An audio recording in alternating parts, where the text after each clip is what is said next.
120 kilometres out of Melbourne is a location so remarkable. Not only does it hold the title of the richest alluvial goldfield in world history, but it's also got a beer named after it. In 1851, 3 shepherds and a bullock driver struck gold just beneath the surface. Now, even for those days, news of the gold travelled fast because within 6 months, there were 25,000 guys here trying to get rich, and they did. All you needed was a pick, a shovel, and a little bit of muscle. And even today, Castlemaine, or Castlemaine as the locals keep telling me, is a reminder of those glory days of gold.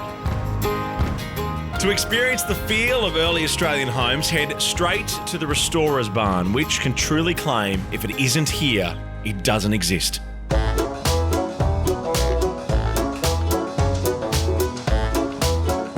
There's spanners, there's knobs, there's hinges, there's cars, there's door handles, there's more door handles, there's numbers, and then there's the stuff that I've never seen before in my life.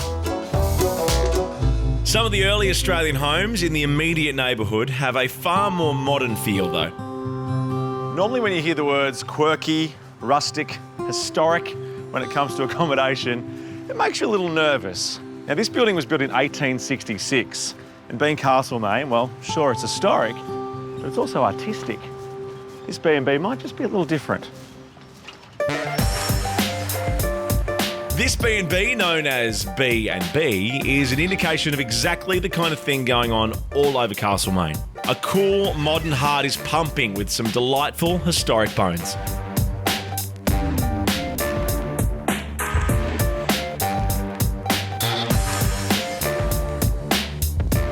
These days, Castlemaine, or Castlemaine, is more known for its artisanal pursuits. You've got coffee roasting and cuisine and beer brewing and art and all things healthy, hip and happening. And the hub of those pursuits is here at the old Castlemaine Woolen Mill, a food, artisan and vintage precinct that the brochure calls Castlemaine's happy place.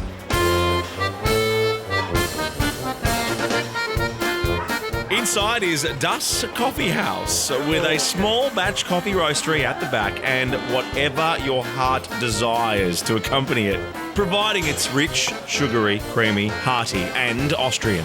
This is literally Eleanor's taste of Austria with a real taste of Austria. I've noticed all Austrian food starts with S though. I gotta have a schnitzel. You gotta have a schnitzel with potato salad. Salad, sauerkraut. Sauerkraut with the sausages. Sausage. What about for dessert? Strudel. Strudel and Sackertorte. Sackertorte. And schnapps. Schnapps to digest it. Definitely schnapps. Perfect. Sensational. Champagne. Champagne. Let's do it all. Next door, where dogs have wings, float in boats, carry canaries on their backs and generally look in need of a damn good beer can be found. As the drummer for hunters and collectors, Shed Shaker Brewing owner Doug Falconer spent years playing to sweaty, alcohol-fueled punters in the biggest venues around the country, and he clearly knows his way around a beer. Doug, I've always thought, why have one beer when you can have a paddle of 4 beers? Yeah. What do we got, mate? Well, this is breakfast lager, which is brewed with maple syrup and oatmeal. Do you start the breakfast beer? What time do you have that? 7, 8? Breakfast all day around here. Let me try that. Yeah. Morning, kids. And then I noticed a beer that really intrigued me, the Frailty Pale. And this is our Frailty Pale Ale, which was brewed for the 30th anniversary of my band's album Human Frailty, because the band wouldn't get off its bum and do anything about it. And that's typical of Castlemaine. It's the kind of place where the artistic, the creative and the hospitable come to produce something so stylish, tasty and comfortable you feel as if arms have been thrown around you.